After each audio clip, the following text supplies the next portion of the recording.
Bienvenidos a Control Estadístico de Procesos. La planificación es la clave del éxito. Sueña, haz que suceda. Bienvenidos a nuestra Universidad Bicentenaria de Aragua y a nuestra Cátedra de Control Estadístico de Procesos. Hoy hablaremos sobre el núcleo temático 3 y 4 en el presente video. Mi nombre es Oswald Carvajal. Bienvenidos. El contenido del video, como dije hace un momento, abarca el núcleo temático 3 y 4. Vamos a ver en primera instancia el núcleo temático 3, cuyo inicio lo haremos con el plan de evaluación del curso. Hablaremos de la bibliografía recomendada y luego específicamente sobre el núcleo temático 3, que trata sobre gráfico de control, es el tema que hablaremos. El plan de evaluación ya lo presentamos la semana pasada. Estamos en la semana número 2 con la actividad síncrona número 2 y hablaremos de la sumativa 2 al final del presente video, que habla de la realización de un cuestionario cuyo instrumento de evaluación será un registro de observación y vale el 50% de la nota, que complementado con el ensayo de la primera parte representa el 100% de la nota. Los gráficos de control. En este temario buscamos analizar los conceptos básicos de control estadístico de procesos para el mejoramiento continuo en las organizaciones. Como temario del presente núcleo temático se habla del concepto estadístico de un gráfico de control, sobre los tipos de los mismos. Hablamos de los gráficos de control por variables o por atributos y por atributos, mejor dicho, interpretación y análisis de los gráficos de control, inspección de calidad y los tipos de inspección. La bibliografía recomendada la tienen acá. Como la vez pasada les digo, no utilicen Wikipedia, Conepedia o páginas similares que son de escaso validez comprobable en cuanto a la información que representan.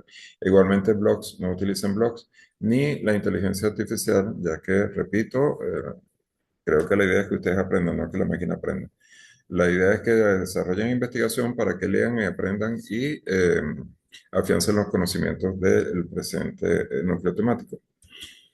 Los gráficos de control, básicamente, el tema que nos incumbe en este momento, es una representación en forma de diagrama y que básicamente nos dice si un proceso se encuentra en control o no. Esto significa que las variaciones que ocurren en el mismo están dentro del marco del diseño del producto. Eh, Normalmente, cuando no se encuentra en control, es debido a causas aleatorias que pueden sucederse en el proceso y que tienen que ser detectadas y corregidas en forma inmediata, porque de lo contrario, se pierde la producción que se realiza. Eh, Cuando se tiene una gráfica de control que está fuera de especificación o fuera de control, como se le denomina, genera una investigación para identificar las causas posibles y la idea es corregirlo, realizar acciones correctivas que me permitan modificar el comportamiento errado y generar nuevamente o encauzar nuevamente la producción a unidades en buen estado. Entonces, los gráficos de control básicamente actúan como un mecanismo para detectar situaciones en las cuales ocurren estas variaciones aleatorias que nos sacan de control. El gráfico de control básicamente está conformado por un eje X, en el cual normalmente se indica el tiempo, y un Y que normalmente representa una calidad o cualidad que se quiere medir. Está conformado entonces por una línea media, línea central, en la cual en forma simétrica se genera un límite superior de control y un límite inferior de control que nos genera ese rango de diseño en el cual las unidades que se mide la característica dada eh, generan valores dentro de este marco que se consideran que generan unidades en control o en buen estado. Normalmente los gráficos de control los podemos dividir en dos tipos de gráficos, unos denominados gráficos por variable y otros denominados gráficos por atributo. Los primeros, los gráficos de control por variable, sirven para analizar características de variables continuas que representan el dato que estoy midiendo. Esto permite determinar una falla potencial en la calidad de un proceso debido a la aleatoriedad del mismo, justamente porque está asociado a una variable continua. Estos gráficos normalmente cuando nos encontramos fuera de control requieren análisis adicionales para determinar la causa por la cual nos encontramos fuera de ese control. Existen varios tipos de gráficos de variables. Los principales tenemos acá los gráficos P, en los cuales se grafica la media y muestra que tanto se están alejando las mediciones obtenidas de una media o tendencia central de datos. Tenemos también los gráficos R, que lo que muestra es la dispersión o uniformidad de un proceso dentro de una muestra. Y esto nos permite determinar variabilidad para determinar si es necesario intervenir o no dentro del proceso. Tenemos las gráficas, la media menos R, que mide la relación de especificaciones de calidad con la tendencia central y la dispersión. Existen otras que también se utilizan como los promedios de deviación estándar, la mediana y rangos o lecturas individuales de rango. Cada uno de estos gráficos entonces nos permiten determinar o estudiar variables continuas. Los más utilizados normalmente son los gráficos P y los gráficos R. Además de los gráficos de control que acabamos de ver, también existen los denominados por atributos, que en este caso representan variables discretas. Y en este caso se mide en una característica justamente con la especificación dada también dentro de un rango. Ahí existen varios tipos de gráficos, los principales son el gráfico P, que mide el porcentaje de efecto por muestra. Lo podemos ejemplificar en lo siguiente. Si tenemos una muestra de 1000 productos y 200 de ellos tienen al menos un defecto, hay una fracción de defectuoso de 0,20. Este valor se ubica en el gráfico del eje Y. Tenemos los gráficos NP. Este valor es el número de unidades defectuosas de una muestra. Si una muestra de 1000 productos, 200 de ellos tienen al menos un defecto, 200 será el valor a ubicar en el gráfico. Los gráficos C, que representan el número de defectos por unidad de producción durante un periodo dado. Y, por ejemplo, si tuviéramos representado las zonas desgastadas que tiene una chaqueta de cuero y esta chaqueta tiene más de 5 zonas desgastadas, se considera una unidad no conforme. Y los gráficos miden los porcentajes de defectos de una unidad durante un periodo de muestreo. A su vez, estos gráficos nos permiten determinar valores que se ejecutan a través de la denominada inspección de calidad.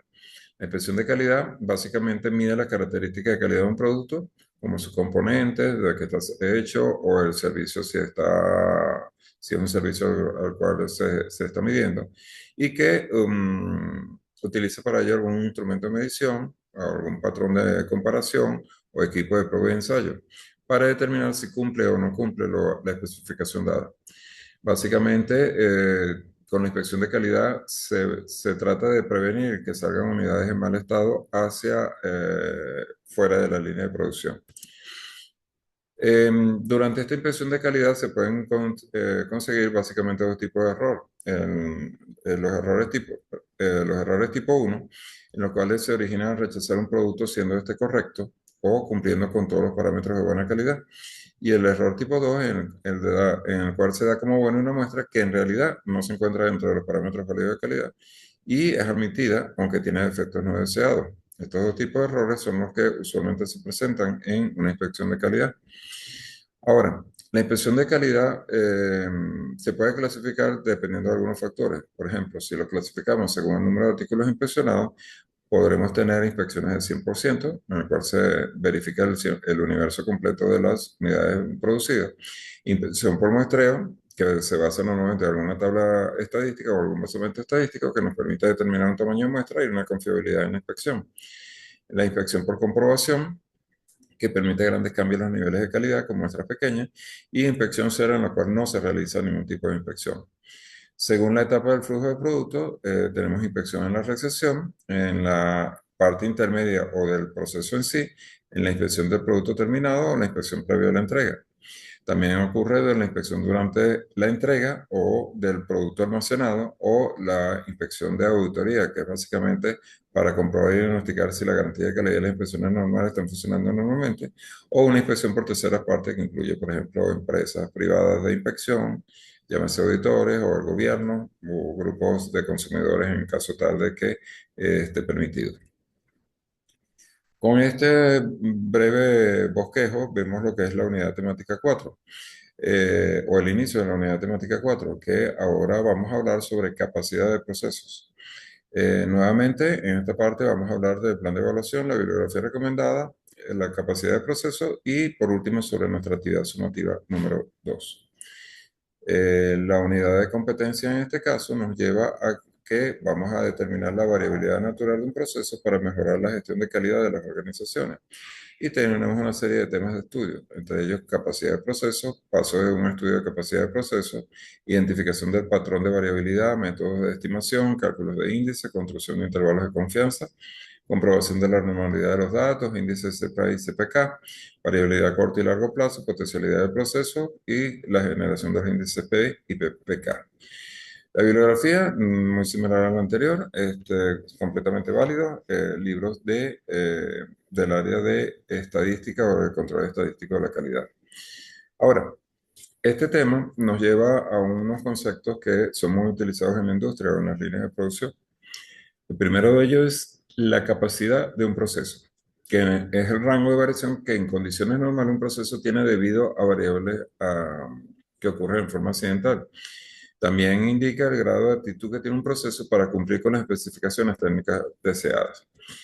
Eh, Se dice que un proceso tiene capacidad alta cuando es capaz o cuando se mantiene estable a lo largo del tiempo y se dice en este caso, en todo momento, que el proceso está bajo control.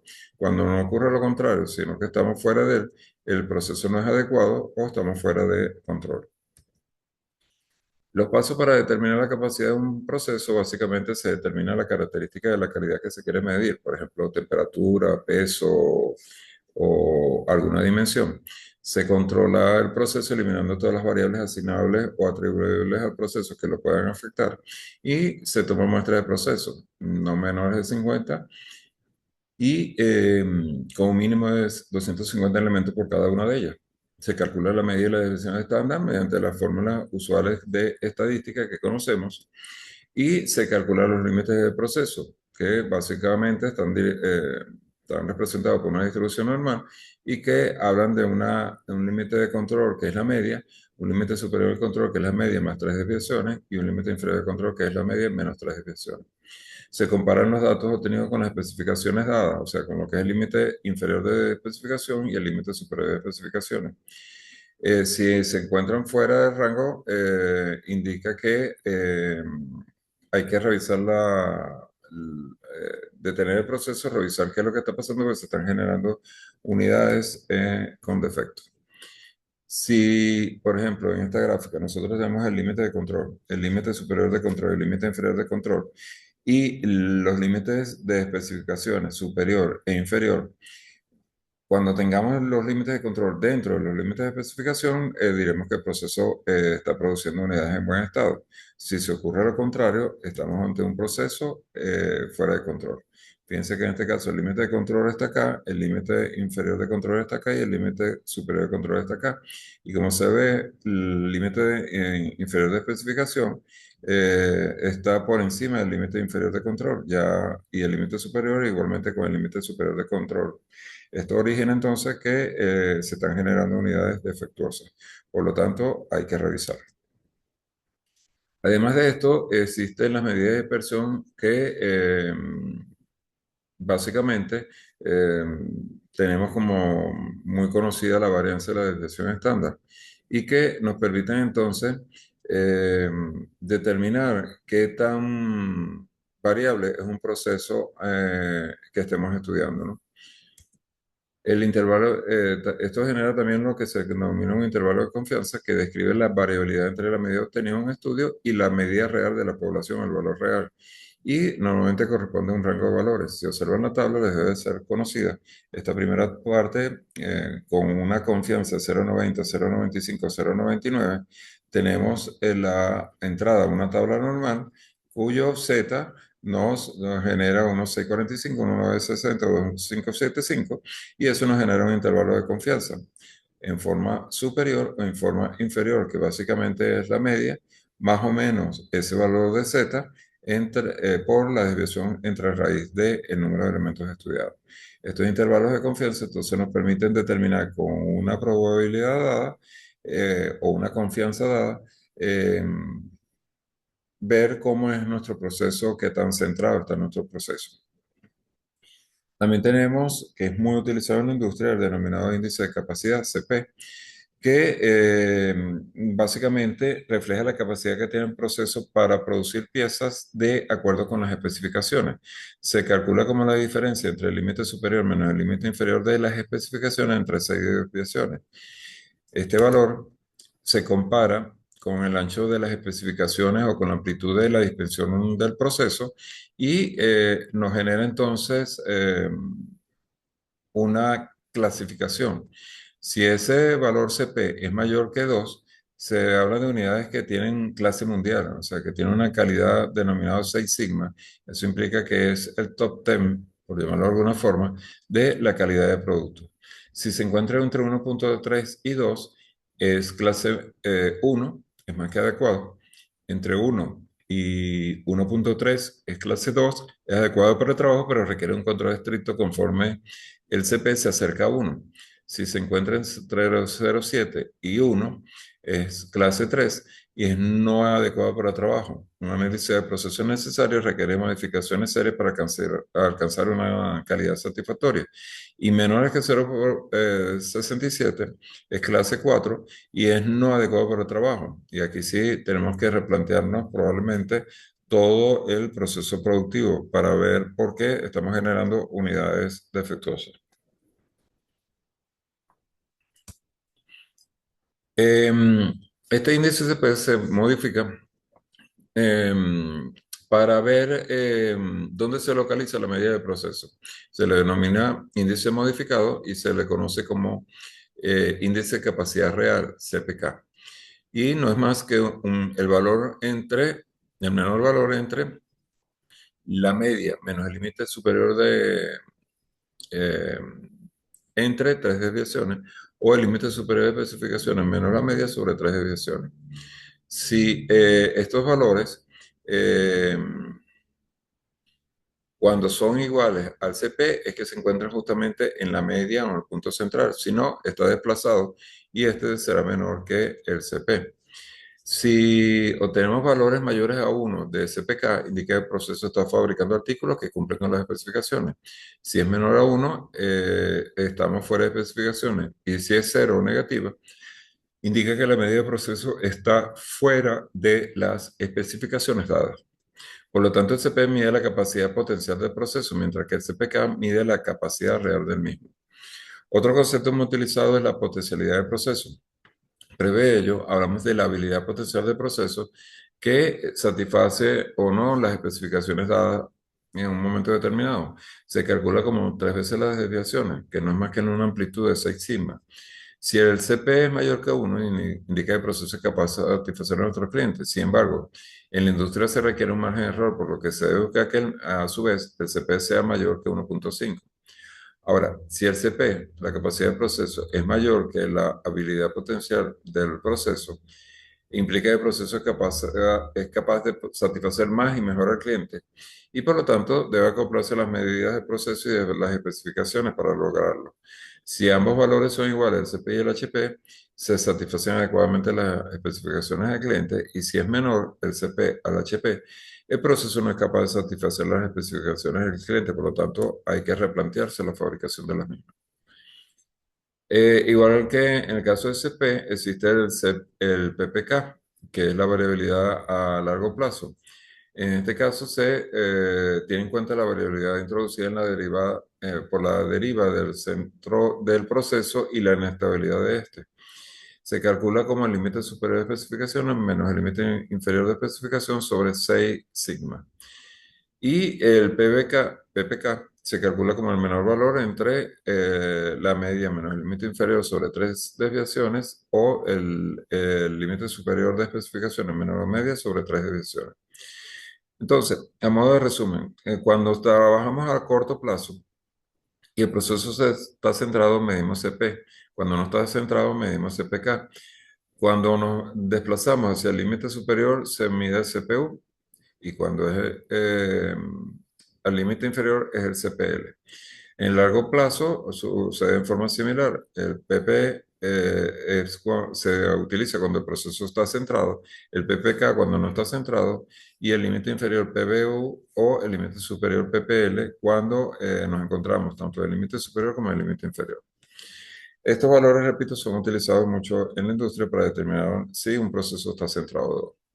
Pasado esto, vamos a resolver un cuestionario de este temario, para el cual les recomiendo ampliamente que revisen el material de apoyo, lea cuidadosamente cada pregunta, administra el tiempo de manera efectiva. Tienen 10 preguntas para ser respondidas en una hora y en un primer intento. Revise las respuestas antes de pasar a la siguiente. Les sugiero realizar un recorrido secuencial por la unidad de estudio y por cada una de las sesiones, elaborar conclusiones con base a la lectura realizada, a realizar la lectura de la guía de herramientas de control estadístico de mi persona que tiene encargado en el sistema, y investigue y visualice videos en YouTube sobre capacidad de proceso, intervalos de confianza de los índices, normalidad de los datos, test de normalidad de Excel, índices CP y CPK, índices PP y PPK. Esta sumativa tiene un 50% del valor del laxo, como lo dije anteriormente, y se utiliza como instrumento de evaluación el registro de observación.